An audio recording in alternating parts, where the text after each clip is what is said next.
at Scott Park, which will be introduced by Mitch Neiman and Scott Stauffer. Thank you, Mr. Mayor. So a few months ago, Scott and I brought the Vietnam Memorial Wall sculpture before council to give you a heads up that the 50th Commemoration Committee was interested in spending some of their remaining funds that they used to fundraise on a sculpture, sort of more of like a monument that sort of memorializes the 50th commemoration event, which you recall was held July 24th, 25th, 26th, 27th of 2015. And the Vietnam, the partnership, the 50th commemoration partnership was a 3-year partnership, essentially, so 15, 16, and 17. And we did the major event in 15, a couple other subsequent events in 16, and now we're wrapping up the partnership with a sculpture dedication in Scott Park, which is the park that's located next to the Leading Library. So when we came to you, I think a couple months ago, we didn't have necessarily a rough sketch or concept. So what you have before you is this concept of what's proposed and the location where it's proposed.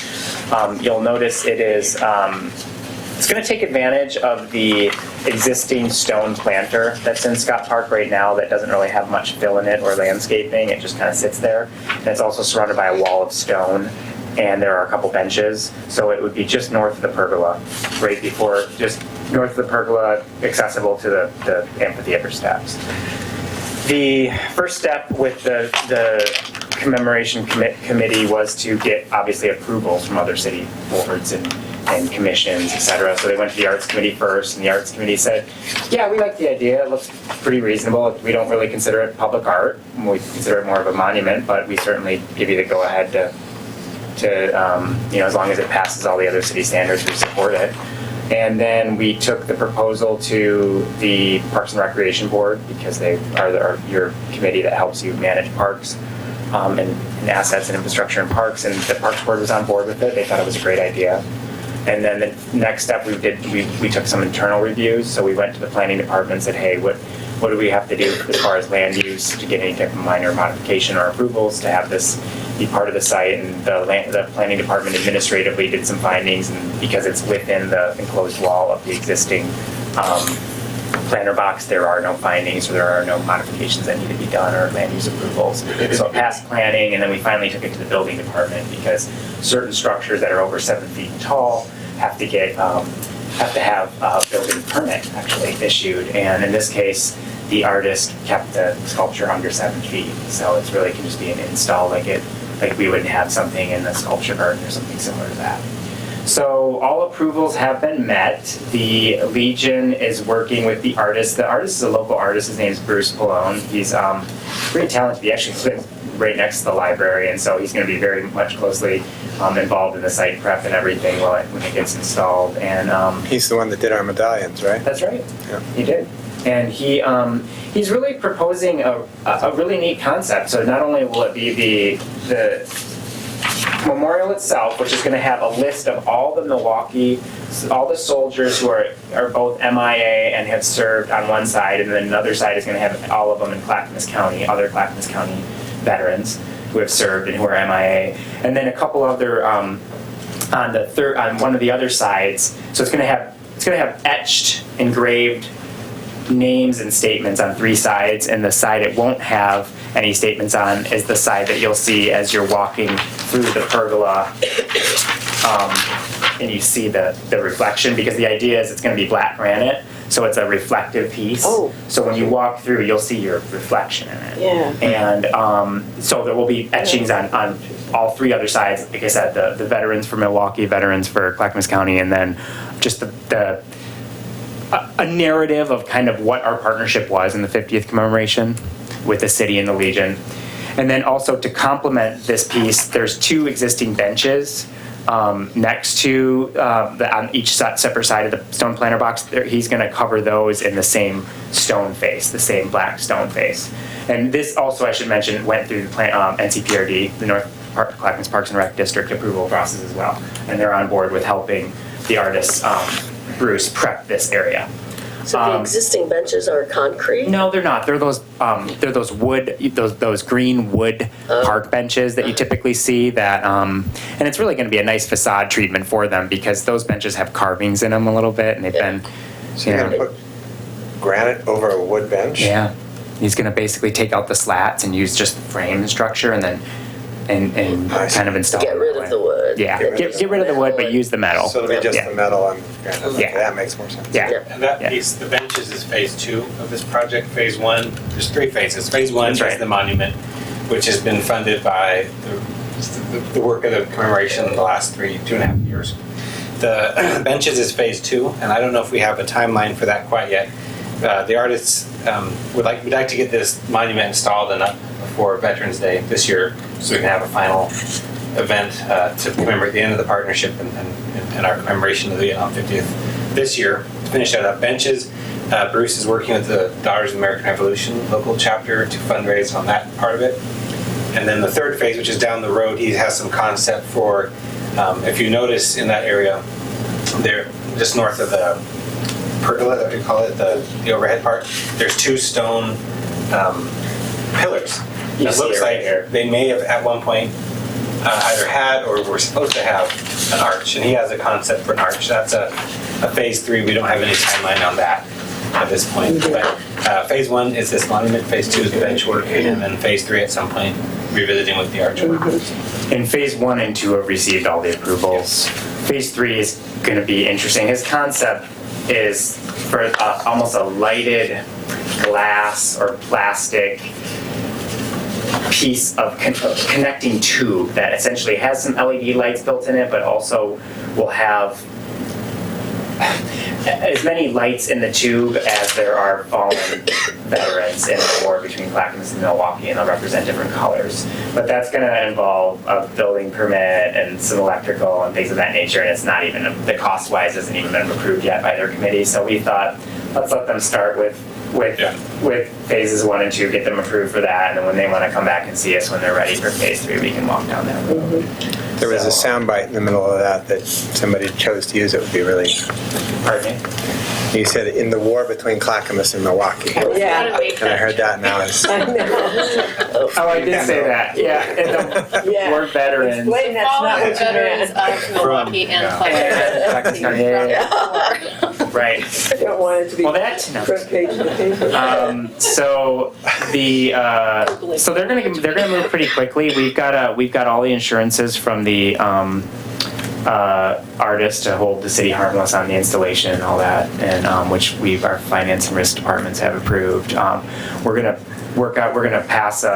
execute an agreement between the city and the Legion to talk about kind of long-term care and maintenance, because this will be a dedicated Milwaukee asset, but Milwaukee nor the Parks District has funding to necessarily maintain this moving forward. Not that it's going to require a great deal of maintenance, but things happen. Sometimes stones of such have to get polished and buffed, that sort of thing. And what we're encouraging the Legion to participate with the city on is some kind of friends group that maybe just focuses on that memorial. We would think between the Legion and all the individuals involved with the commemoration that there could be a daughter or a DAR Legion friends group that adopts this thing and every year goes over and maybe plants new flowers in the planting bed. I was going to ask. Maybe like wipes it down and power washes it. I mean, things that like the district isn't gonna necessarily always, the district isn't the Parks District isn't gonna always focus their resources on, but certainly it could be a partnership. Yeah. Yeah, And of well, course- the new volunteer group from,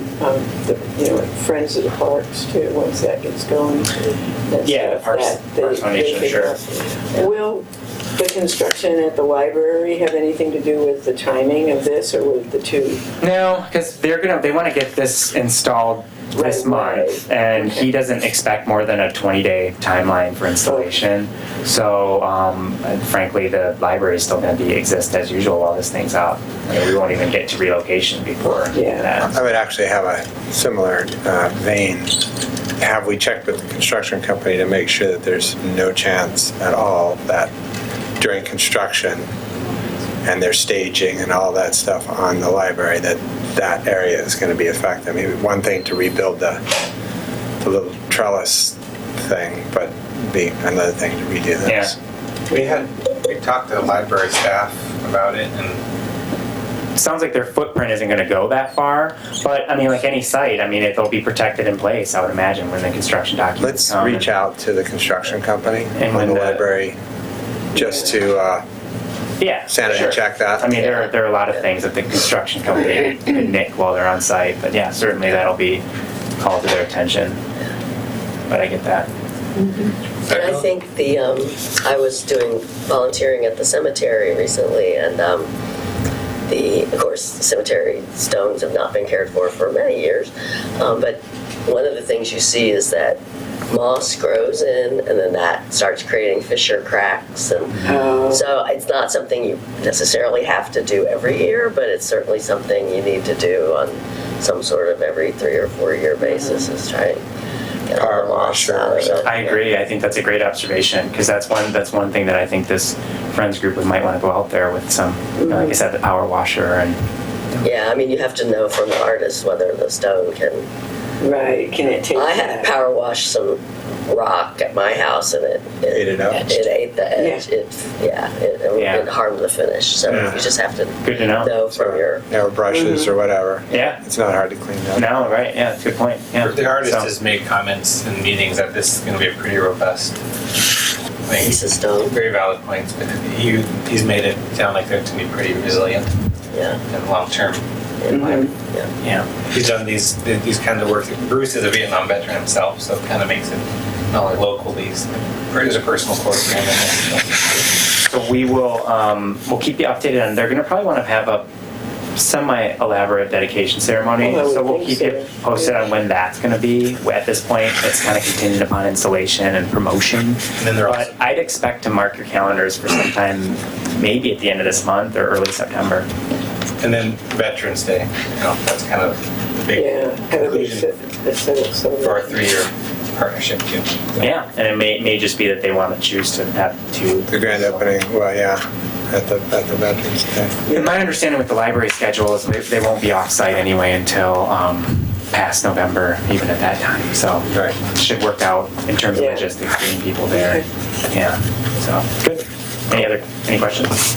No? Thank you very much. Thank you. Good job. Yeah. Here's who you contact for the library. Thank you.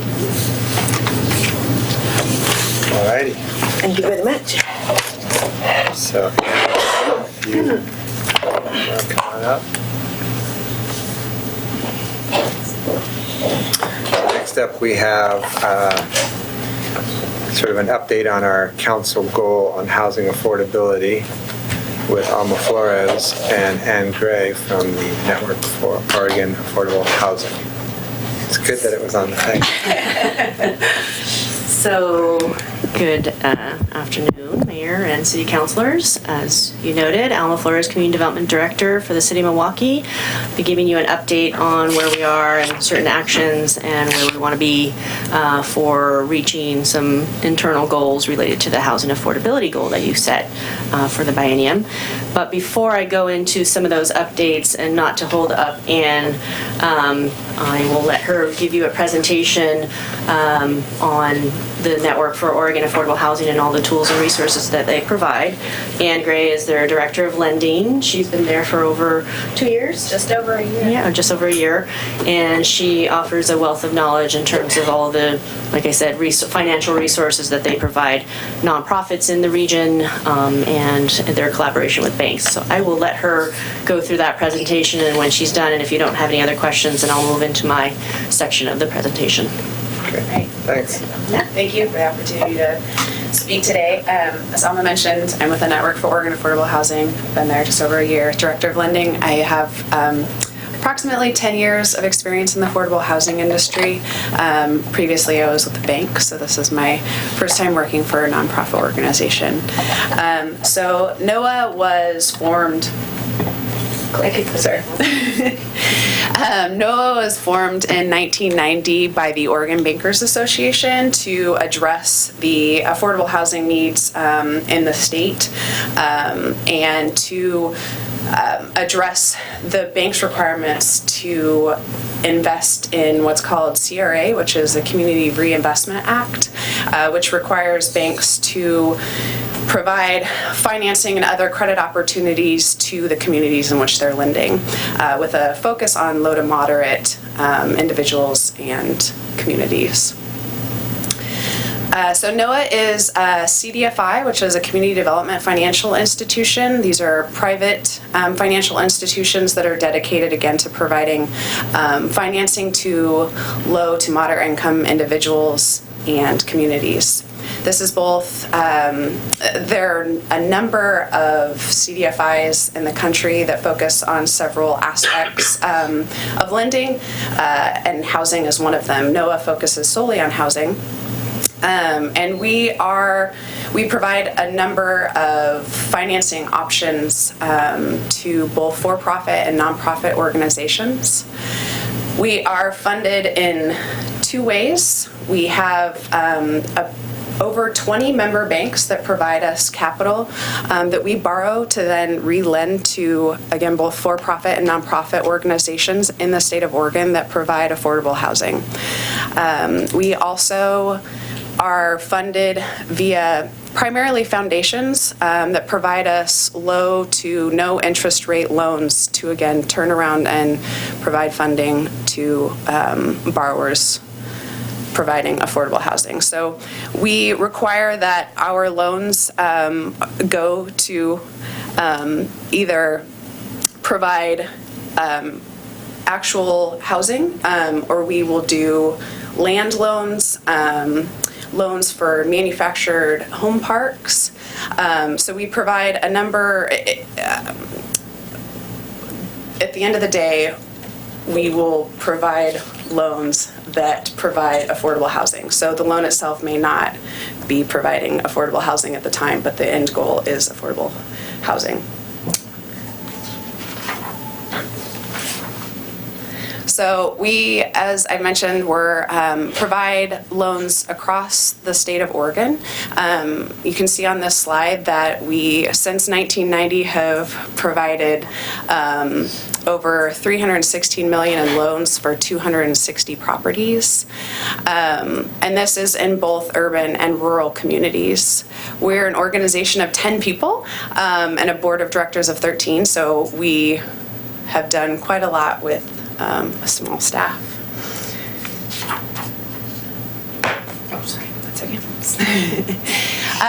So NOAA has primarily provided permanent financing throughout most of the organization's existence. That's sort of our bread and butter.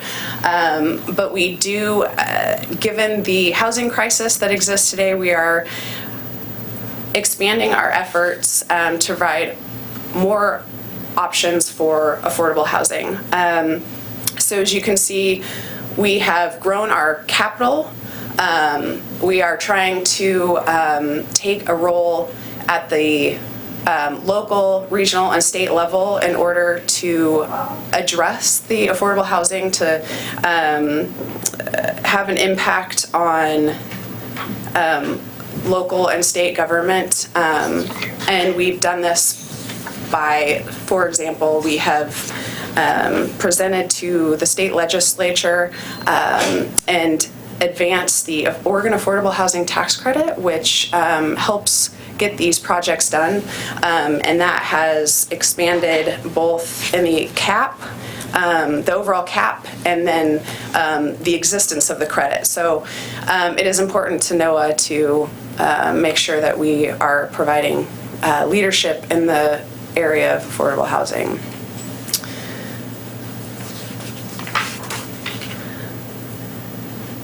So NOAA has several loan programs. Like I mentioned, we are focused, our focus has primarily been permanent lending to affordable housing communities, but we have tried to grow that given the affordable housing crisis and have started loan programs to address manufactured home parks, both the acquisition of the park and the permanent lending. We have created a preservation fund. This is used to acquire, so that borrowers can both acquire existing either market rate projects or existing affordable housing projects that are at risk of losing their affordability.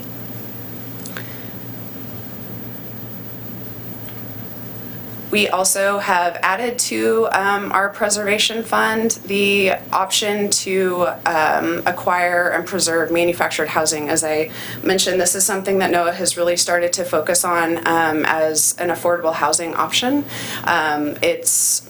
There are a number of parks across the state that are at risk of being lost to investors, and we work with both nonprofits, primarily nonprofits that step in and either assist manufactured home communities to form cooperatives so that they can then purchase the park from an existing owner and they become the owners themselves. It's been a really impressive model.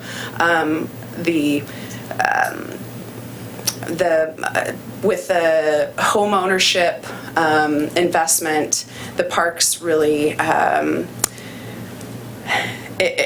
you can see the sense of community, and they're really strong.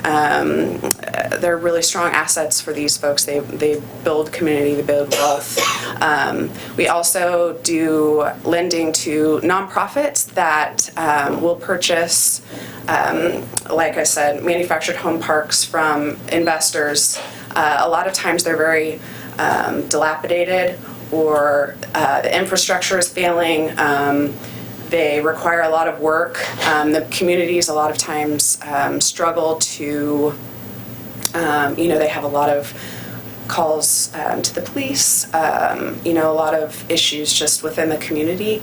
And these nonprofits will purchase the park and really turn them around and make them livable communities. So NOAA feels strongly about manufactured housing as an affordable housing option. Can I just add that NOAA is also sponsoring a summit for manufactured housing on August 19th. I think I sent you all the invitation to that if you can make it. Signed up. Great. Yeah, great. That's another area that we have focused on is gathering industry experts, stakeholders within manufactured housing to really find a way to ensure that we are preserving it as an affordable housing option. I think it's a lot of times overlooked, and it is an important part of our housing stock.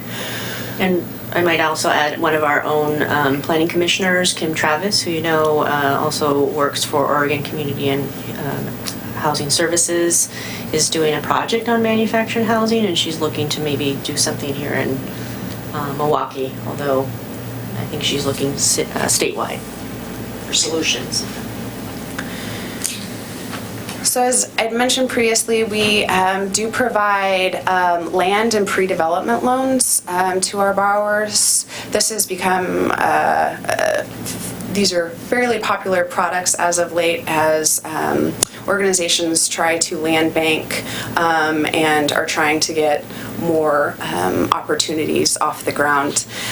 So NOAA does this via the what I like to call our flexible capital, which is sourced again from the foundations and grants, the low interest loans that NOAA receives. This allows us to do things like provide land loans and pre-development funding. So Alma had mentioned the interest in ADUs and cottage clusters. We do have a lot of borrowers coming to us to finance those kinds of projects. So we do have flexible capital available that we can use to finance those kinds of projects. We don't have an abundance of those funds, unfortunately. They're in high demand, but that is something that NOAA prides itself in, that we do have that flexibility to be creative, create loan programs to fit the needs of our borrowers. So outside of just providing traditional permanent lending, we do work with our borrowers to find ways to meet their needs. We are limited in what we can do do with our bank capital is primarily, again, the permanent lending, which is extremely valuable. But as of late, with the housing crisis, we are seeing demand for other sources of financing for unique and creative projects to try and address these needs. Our executive director, Bill Van Fleet, has been very active in exploring options, again, such as financing ADUs, providing capital to projects that not only are for rental housing, but also for sale housing. So we've done projects with organizations such as Habitat for Humanity to create for sale housing. So NOAA has an opportunity within the market to ensure that the affordable housing needs of our communities are getting met outside of what the banks are able to do. So that is in getting out in the communities and ensuring that we are understanding what the needs of not only our borrowers are, but of our communities. And so there are a lot of creative affordable housing options that our borrowers are exploring, and we are actively involved in exploring that with them. So we also have a subsidiary called Empower that provides primarily energy efficiency loans and grants to new construction and existing projects to help them to achieve a level of energy efficiency savings that would not otherwise be obtained without the financing. So this allows them to achieve efficiencies that may not have otherwise been achieved. We are currently working on creating a solar loan program for installation of both solar at a building level and also at the community level. We are exploring community solar. So that would be borrowers. I thought you might like this. Borrowers and allowing the investment into solar, not just at the project level, but at the community level as well. So that's just now sort of getting off the ground. Where there are it's still in the early stages, if you will. So this is something we feel pretty passionate about. I think it's a good partnership for NOAA. It makes sense to provide these opportunities to our borrowers. So The city has put in place a community solar or a solar power initiative. Oh, great. It'd be lovely to provide you more information on that. So this is already touching on what I have discussed, which is our financing opportunities. So I had mentioned the Oregon Housing Acquisition Fund is our preservation fund. Again, it's for not only preserving existing affordable housing, allowing our borrowers to purchase market rate products in order to convert them to affordable housing. This allows them to buy land, to eventually construct affordable housing. And then again, this allows them to purchase the manufactured home parks to preserve them as affordable. I think I hadn't mentioned that oftentimes we come into these transactions, especially in the manufactured home parks, and the existing tenants are facing major rent increases that they can't afford. $30, $50, $100 a month rent increase is not something that they're able to absorb on their monthly income. So it's really satisfying and important to ensure that we're maintaining these projects at the rent level that are currently serving. You had a question here? No. Yes. Well, yeah, I was curious how exactly that is going to work, where you're doing the market rate conversions. You're obviously having to lend at the market rate to that amount of money, and then somehow try and keep that affordable. Is it a very long? So the beauty of the acquisition fund is this allows our borrowers to purchase the property. The term of our loan is 3 years, so they're able to buy the building, keep it for that term. It buys them time essentially to go out and seek other sources of funding. For example, the low-income housing tax credit, things like project-based vouchers, other such opportunities to convert the project to an affordable project. So we are lending at what we would call a market rate, but with the other sources of financing that they will obtain, they're able to convert the project to an affordable project. So it may not be affordable out of the gate when we provide this financing, but the end goal is to seek additional sources that will allow them to provide rents at a level that are affordable to low to moderate income individuals and families. And do you help them find that financing? I would say we provide technical assistance, which is we're very knowledgeable about the opportunities that are out there. The primary source is, again, from the state, the low-income housing tax credit. They also provide the Oregon Affordable Housing Tax Credit. The state provides a number of grant opportunities for weatherization to address, gaps, if you will, in these financing structures. There are a number of cities, counties that provide, there's home funding, CDBG funding, there's HUD has a number of opportunities. So they tend to come to us with a structure in mind. That being said, NOAA does have a level of expertise and experience, so we can provide some guidance as where needed and direct our borrowers to resources and other such things that they may need in order to get these deals done. Because again, at the end of the day, we're all here to provide affordable housing, so we want to see that happen. We're here to make that happen for them, and that's something that NOAA, as a CDFI and not a bank, we sort of have the flexibility to work with our borrowers to ensure that these things get done.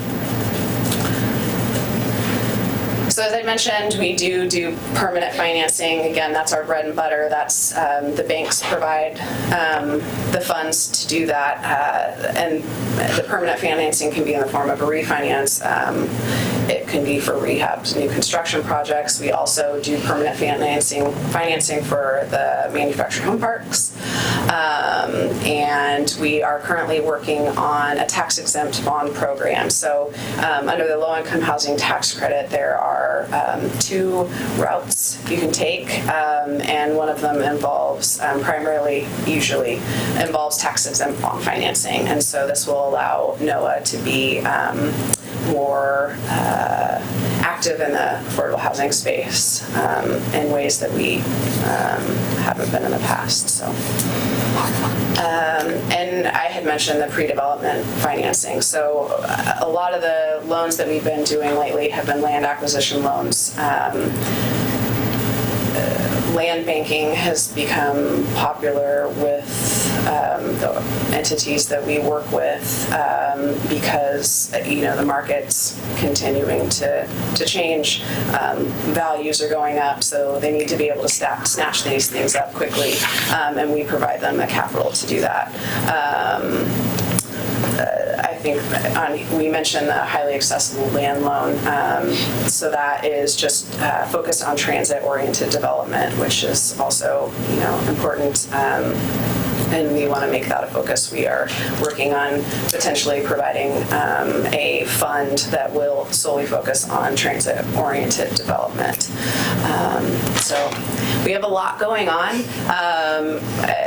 As I mentioned, we all know there's this housing crisis. There's a lack of housing. There's a lack of affordable housing. And NOAA is actively engaged in trying to find ways to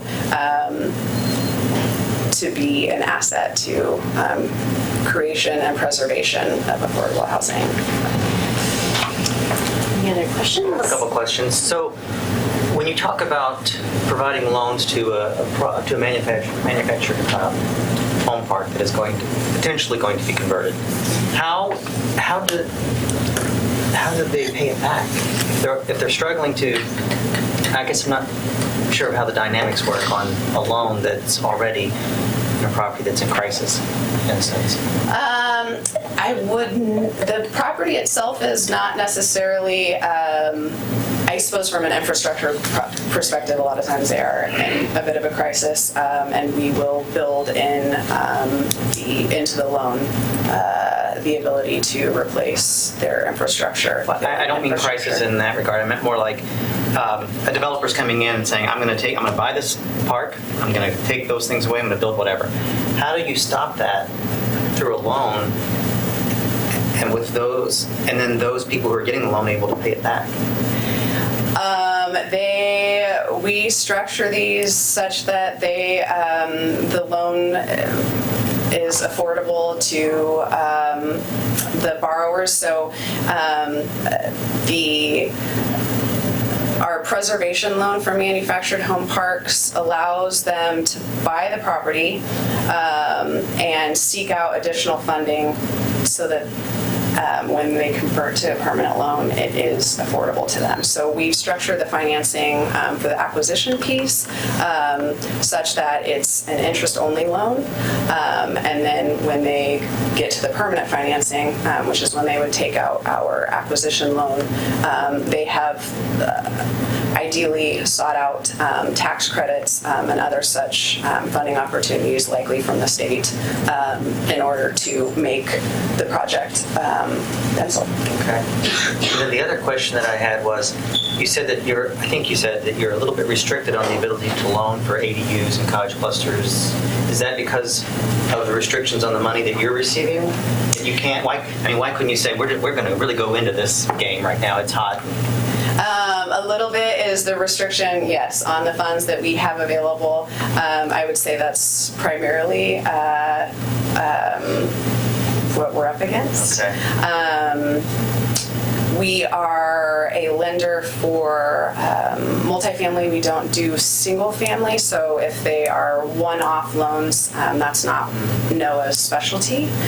If it's, like I mentioned, we do Habitat for Humanity loans. So if it's sort of at a portfolio level, if you will, we have provided loans for things such as purchasing mobile homes to a nonprofit wanted to acquire new mobile homes to place in their parks.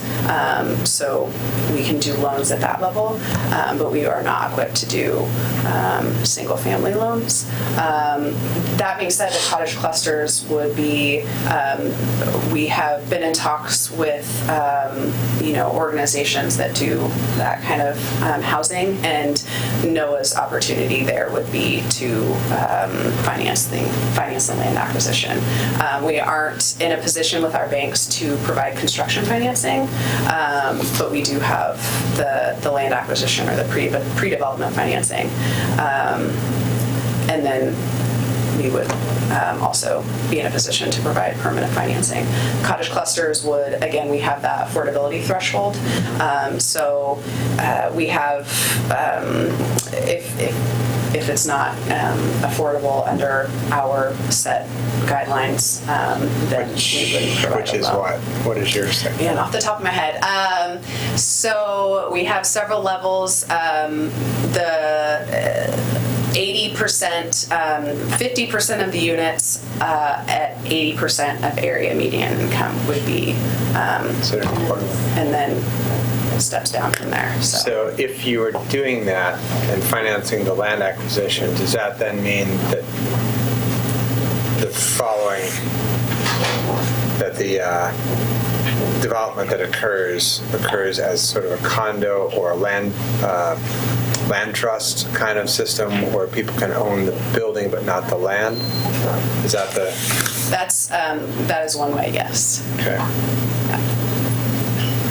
Who are the borrowers on the ADUs if you're not doing individual? This would be, again, sort of a similar where if an entity came and wanted to purchase a number of ADUs, and we haven't done this yet. This is all just in conversations how we can structure our financing, but in concept, if an entity came to us and wanted to purchase a number and place them in several locations, and that's something that I could see. A city. Any organization? We do for-profit, non-profit government entities that, it's, So that's probably come up because of the concept that I think it was Portland or Multnomah County floated around. If you're willing to have an ADU in your backyard that houses a homeless person for 5 years, then you own it after the 5 years. Multnomah County and I think Community Vision is the organization that's developing those ADUs that could then be put on people's properties in their backyard if they agree to those terms that Yeah. the county's program has. Are they pre-made? So we're not there yet with the ADUs, but it is a conversation that we have been a part of and continue to be a part of. And a prime example of the way NOAA is trying to be involved in the affordable housing conversation, just making ourselves filling holes where banks won't lend and trying to get these creative housing alternatives, completed. So you said that the banks, your sort of member banks, loan you money. What rate are they loaning you money at? We have a couple of pools at. I don't know if I can say disclose what the rate is, but they offer it at a lower rate, and then we obviously turn around and lend it out at a higher rate. NOAA we have to make money to keep our doors open, so we have to keep it affordable. Exactly. So we have to be competitive within the market, but we also have to keep our doors open. So we have an agreement with our banks that we've had from the beginning that sort of dictates what that interest rate will be. So And they're willing to give it to you at that rate because they see you as less risky than yes, exactly. You've built a track record. Right. This is sort of form of. Yes, we're a less risky venture to them. So they're sharing in the risk with the other banks. And we provide, like I mentioned in the beginning, banks love to invest with NOAA because we provide community reinvestment dollars for them. So it fills that need under the Community Reinvestment Act. So they get that benefit as well. They have to report out what they've done, and this is an avenue for them. So it's a great investment for them, but they're also getting CRA credit. So it's a win-win. For them, it's a win-win. And that again is our bread and butter, and that's our permanent loan product is funded by the banks. The other loan products we've discussed, they also are in the Oregon Housing Affordable Fund. They do provide dollars for that as well, but things like the land loans, the pre-development funds, that comes from other funding sources. If the loan isn't paid for you, does NOAA foreclose or what's? Yes. So we do what we can to avoid foreclosure, and we have not had to foreclose. So we work with our borrowers to restructure and to ensure that that is not why we're in business. So we have not gotten there. It is in the loan documents, but that's not our goal. That's not why we're here. So. Great. Thank you. Thank you. Thank you very Yeah, much. thank you for the opportunity. Yeah. So I'm gonna let her head home. Yeah, she doesn't have to stay for the rest, but thank you, Ann. Yeah, thank you, and feel free to reach out if you have any more questions or there's anything we can do to assist. So, thank you. Thank you. Thank you. I've already reached out to Noah about, or at least in our conversation earlier on, we're working with NEDCO, which is Neighborhood Economic Development Corporation. It's a nonprofit that was based out of Eugene, Springfield. They've now ventured into Clackamas County to provide affordable housing services, and we've partnered with them toward our equitable housing grant in terms of the cottage cluster development and finding some potential buyers of land to put the first cottage cluster project in place after we do that financial feasibility exercise. And NEDCO is willing to do that. They went through, we suggested that they work with the county's Community Development Block Grant Program to get some funding there as seed money toward that initiative. So we'll be talking to them more in terms of potential financing that could be available to NEDCO and the county and the city toward the development of the cottage cluster. So, yeah. Thank you. Thank you very much. Appreciate it. Thank you. So with that, I definitely want to do you read the staff report, and I'm going to walk through it because there are details, obviously, that are related to each one. But the first item, I think, in terms of the advisory, they're not considered an advisory, it's a working group, the Housing Affordability Working Group, the HOG. And the folks that I've reached out to, again, after you've read who they are, and I will walk through that. If there are suggestions for other folks to include, please let me know through this conversation. But I'd like to just point out, Betty Dominguez, you met, some of you weren't on the council when Betty was asked to come along with Jerry Johnson and Kim Travis, I think I had also speak to you, to just give the council a general orientation on affordable housing in the region and in the state, and sort of what are the tools and resources and sort of demographic shifts that we're all seeing. So she has a wealth of knowledge serving as the Director of Policy and Equity for Home Forward, which is the equivalent of our housing authority, Chuck Robbins, but for Multnomah County. She's been in that role for over 30 years. She lives in Oak Grove. She wants to volunteer her time to serve in this capacity with us to really help inform sort of the policy discussions that will surround this housing affordability strategic plan that we have. Isn't she also the Clackamas County Citizen Rep to She MPAC? is to MPAC. That's right. That's Yeah. right. Yeah. Exactly. Yeah, So she replaced me on MPAC. Yeah. Serious list of heavy hitters that you have on your HOG. I tried to be comprehensive because I won't assume to know every level of policy considerations we should factor in. Bridget Daisy, I also wanted to make sure that it tied in with the Economic Development Strategic Plan, where we said affordable housing is also a consideration in there, because the two, in terms of a jobs housing balance, is really critical to a balanced, comprehensive approach to addressing this issue. So Bridget Daisy of the Clackamas Workforce Partnership also agreed to serve on this working group to help formulate some interrelationship policy items between workforce development, economic development, and housing affordability. Kim Travis, who I've mentioned earlier and who lives in Milwaukee and works for the Oregon Housing and Community Services Department and serves on our Planning Commission, has also agreed to serve in that role. I'm super excited about working with her in that capacity.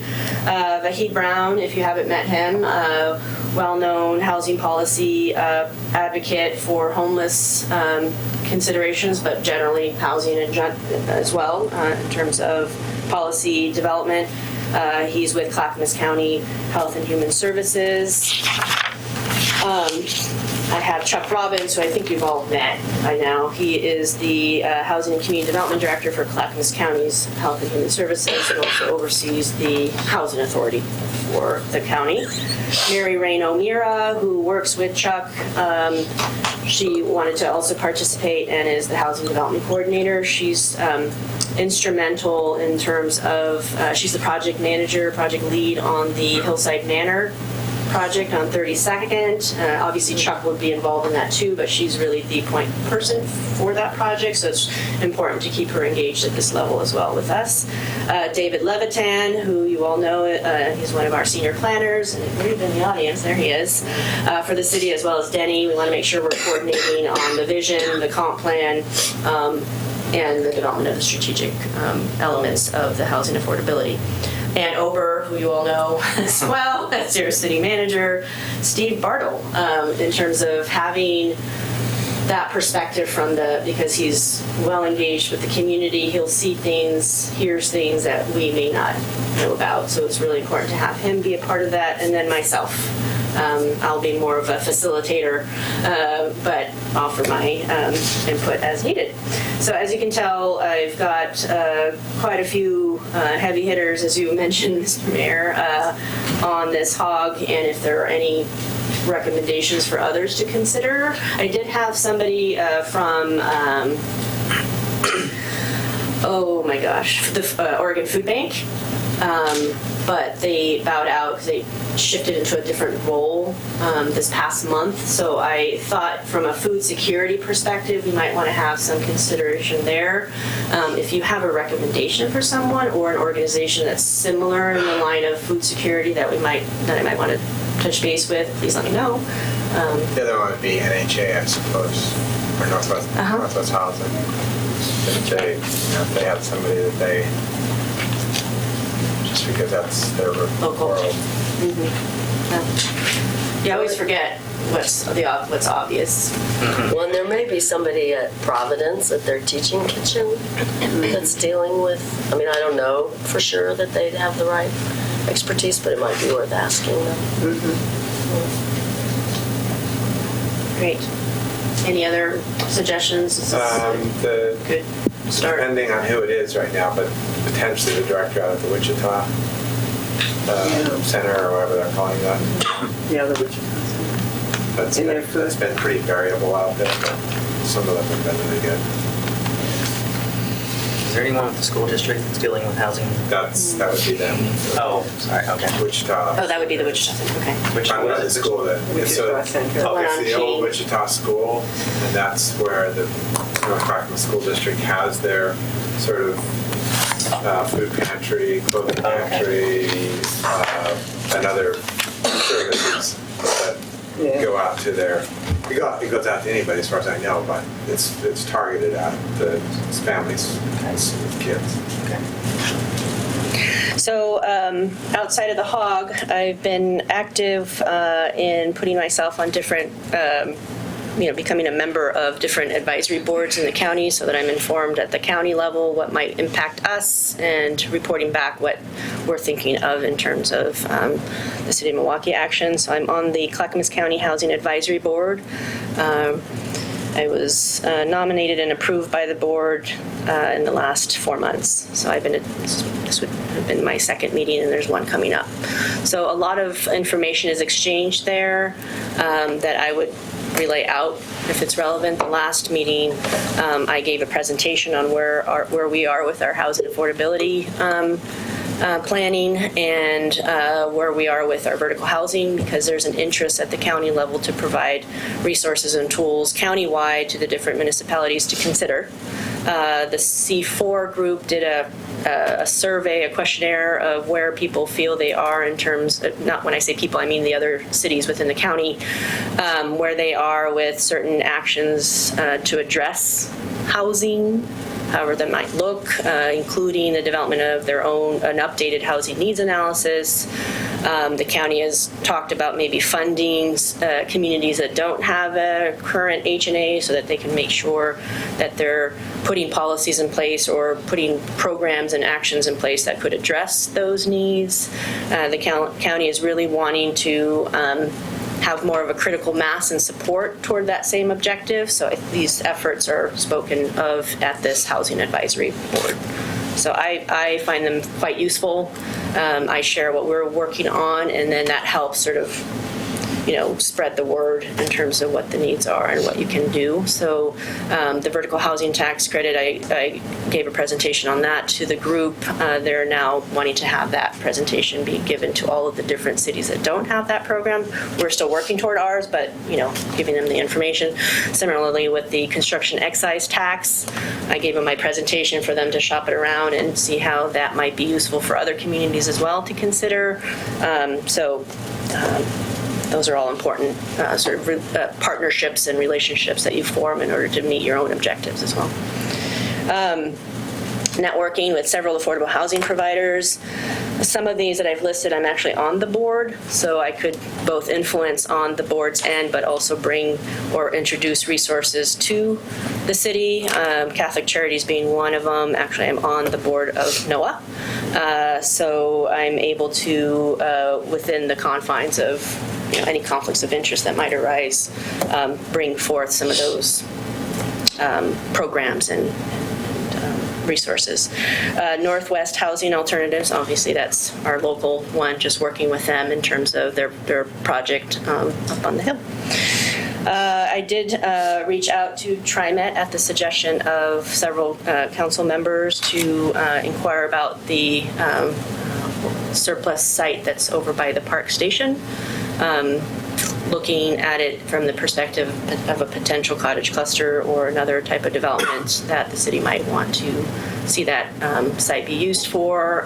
The federal housing, I keep saying federal housing, it's Federal Transportation Authority has a program that would basically underwrite the land value if you provide affordable housing on any surplus site that used their funding for metropolitan transportation authorities to use. In this case, TriMet bought that land as surplus land for their park station work. Similar to the food cart pod, the Triangle site, that was a residual piece of land that we purchased, although we purchased it at fair market rate because we weren't planning to put low-income housing on it. Half fair market. Half fair market, so they gave us a discount. Let's see. I've given a presentation to council on the construction excise tax, and obviously you know all about that and sort of formulating the program. So all of these are, I'm just mentioning these because these are all steps toward getting us closer to not only the development of the strategic plan, but also just in general working aggressively toward that goal.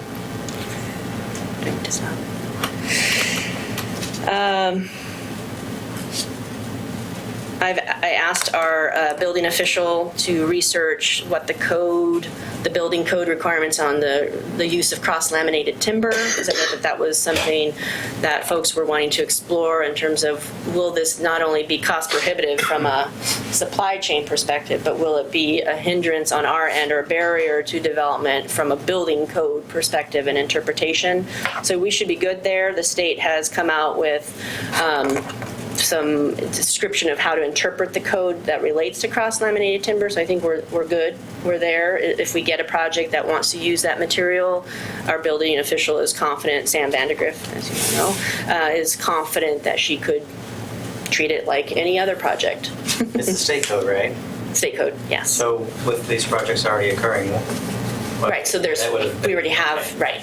It was an issue because it was first to market issues, because people didn't know how to deal with that new material. There were a lot of questions that were being posed to the state building offices, and so they came out with not a ruling, but a easier interpretation for municipalities to work through. Portland, I think, is the only one that has had those projects happen, so it's good to have that interpretation in place for cities throughout the state and this region, so that we don't necessarily have to always look to Portland as our example for what we can do or not do.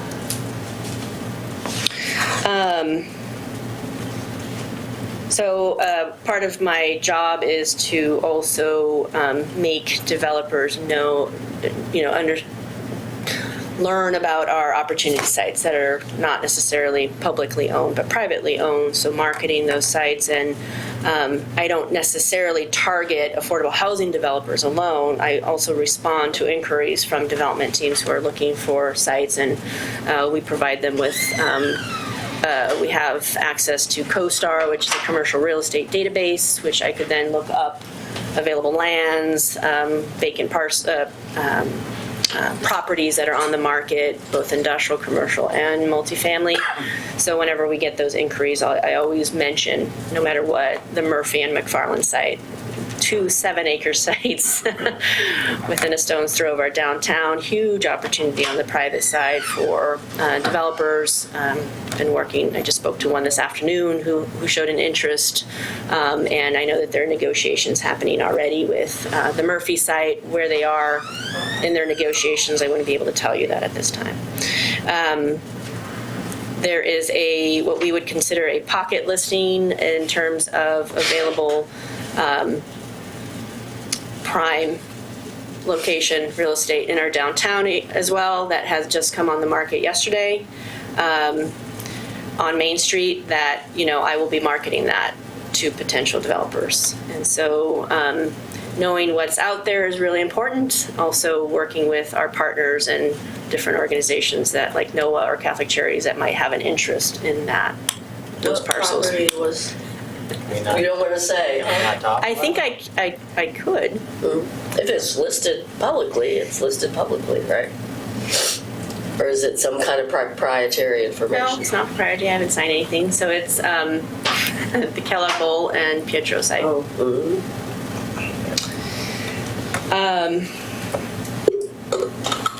Working, you know all about the RFQ process that we've been undergoing for the Coho Point at Keller Creek, although that's related to housing, because part of the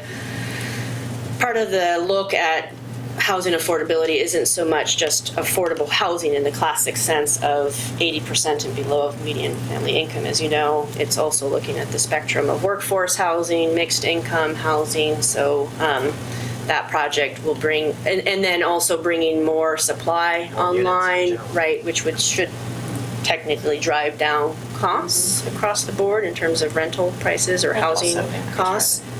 I'm sorry, and revenue for the city's coffers and for the businesses that they would be visiting when they're in these higher density areas. So that project is instrumental to setting the tone for that and being a catalyst toward that. I signed on to Metro's Build Small Coalition. It was formerly known as the Space Efficient Housing Working Group that developed that report that I had given you all when we were first exploring this goal. It's the Space Efficient report that DEQ put together to speak to the need for ADUs, tiny homes, cottage clusters, and space efficiency related to how you can address density in different ways rather than always going vertical, and just providing options to people in terms of space needs. So I'm on that working group. They're the ones putting together the Build Small, Live Large Summit that's coming online in September that I think I sent you all the invitation for as well. So that group is putting that summit together. I did that last year. It was very interesting, and I think it was worth the day. Yeah, so they've improved a lot on last year's, where it was mainly to sort of inform homeowners and contractors how to do it. Right now, I think they've expanded some of the panels to include. They have a cute acronym using ADU, a different definition of they're calling anti-displacement units, ADUs, because they're also thinking about how this could be more accessible to people, not just seen as sort of a new craze, if you will, or an Airbnb opportunity alone.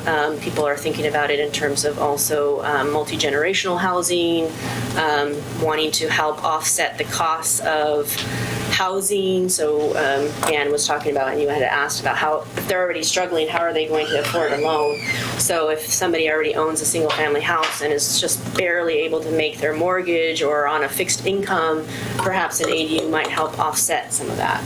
So they're being looked at differently now, which is great to see it kind of evolve in that way, away from just being seen as an extra unit to get away from the zoning requirements for density, right? And that's how it was really born out of Portland and that thinking, and now it's kind of evolved, which is great.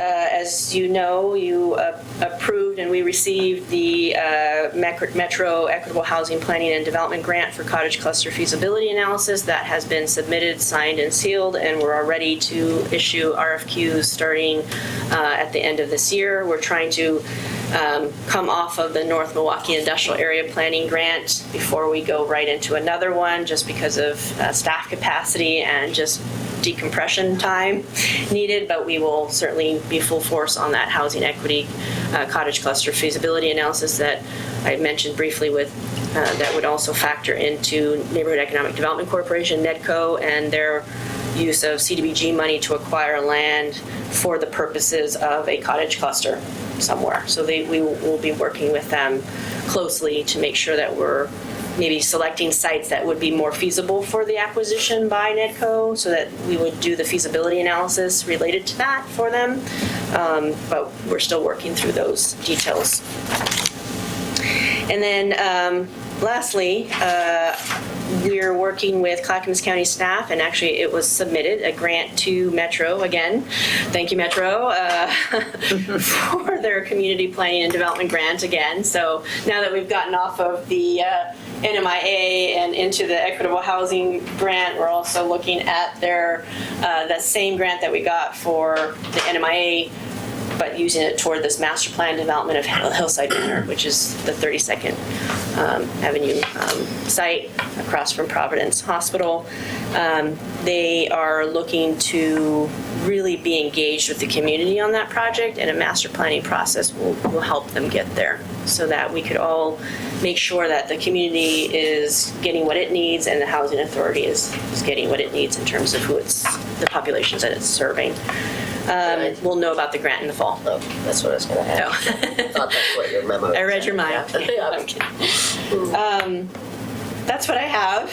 It's been busy. One of the things you didn't mention, but I think you've been working on it, is working with Bernicky on Yes. the Bernard property. Yes. And trying to facilitate his needs and the city's needs and stuff. So I would think that would be something you'd want to put down there. Thank you. I think I was working with him after I developed the staff report. So yes, I think I'm introducing you to that development team. It's Guardian Real Estate, who's doing the Bernard Garage site, the 109 units on Main Street in Washington, working with them on just understanding their needs, and they'll be meeting with Councilor Parks and Councilor Falconer in the next week as well, and that way you meet him, because he's going to be part of your community. His group is going to be here, and it's always important for politicians to meet, and understand sort of what may be some constraints down the line when they go through their land use or permits. You never know. It's just really good for there to be a face to a name, and especially since he's going to be involved with our community in many ways. So yeah, any questions? Anything I need to focus on in the nearer term that you think? You've been busy. Yeah, you've been busy. Yeah, I think you're hitting all the marks. It's amazing. I'm looking forward to hearing what the HOG comes up with, because that's an impressive group of people. Yeah, it's really a terrific group that's working together on that. Wow. I thought of someone else who would be interested in what that group is doing, because she experiences so much at the middle school at Rao, is Evan King. She coordinates that's the round table. What was her name? I'm sorry. Evan King with Rao. Oh, yeah. She's the counselor there. Food for Success program. She's got her. She really has a lot of contacts with that group that she coordinates there. They meet about once a month. She presented at council in June. Okay. Bigger session. That's a good idea. Great. So I will reach out to the for suggestions that you guys give me. Thank you. Thank you. Any other questions? We have time. Yeah. Go forth and continue. Thank you. It's truly, a great job that all of you guys are doing with your lead on this. I guess since I have a little bit of so many time. different pieces that are coming together. And it's really important to establish the relationships so that when you have a need, you can tap that person for that need. Right, If you don't have those relationships in place and you're having to react to something, it's really hard to move things through. So I try to be as proactive with my outreach to different partners so that when I do have that need, because it will come, I could tap them and have a quicker response, if you will. Absolutely. Since I have a little bit of time, I wanted to. A couple of you met her. So on Monday, yesterday, Layla Aman joined our team. She will be the development project manager who will be assisting me, or I'm going to let her fly. So I hope not to be. I'll transition her properly, but she will be working with me on development projects, not just downtown and not just public, but both the private and sort of that outreach and relationship building with the developers and property owners. Yeah, it really seems like she brings some great experience. Yeah. And then she'll also be assisting with the development of the programs related to urban renewal for our urban renewal agency, and then also Main Street, helping with sort of the downtown, there are issues around parking or construction and sort of mitigating impacts, if you will. How do you, I was going to say define, spell her last name? Aman, Aman. Aman. And another question, regarding the Murphy and McFarland sites, do you just respond to inquiries, or are we doing any kind of active push out there? Oh no, we do an active We do that push as out. well. So through our website, we have a link to opportunity sites that we then send to people who inquire, which makes it easy for them to learn about different aspects of that site. We mention it pretty much at every meeting that we have, so we market it that way, regardless of them an inquiry about sites. If there's something in the conversation that lends itself to it, I will mention them. We have flyers for them that I include when we meet with a company who might be interested in expanding some element of their business because of the overlay on the Murphy site for Flex Industrial. I leave it open. If the zoning is there, it's an option for people to use. So. Doesn't Clackamas County have a link to them also? Or they, Yes. Yeah. So they have employment land database, and we've given them all of our available sites, including the Murphy and McFarland site. For whatever reason, those two sites don't show up on the traditional commercial real estate database, CoStar, that I mentioned. I don't know why, so thank God they asked and we gave. So we update them with those listing sheets that we've created for ourselves.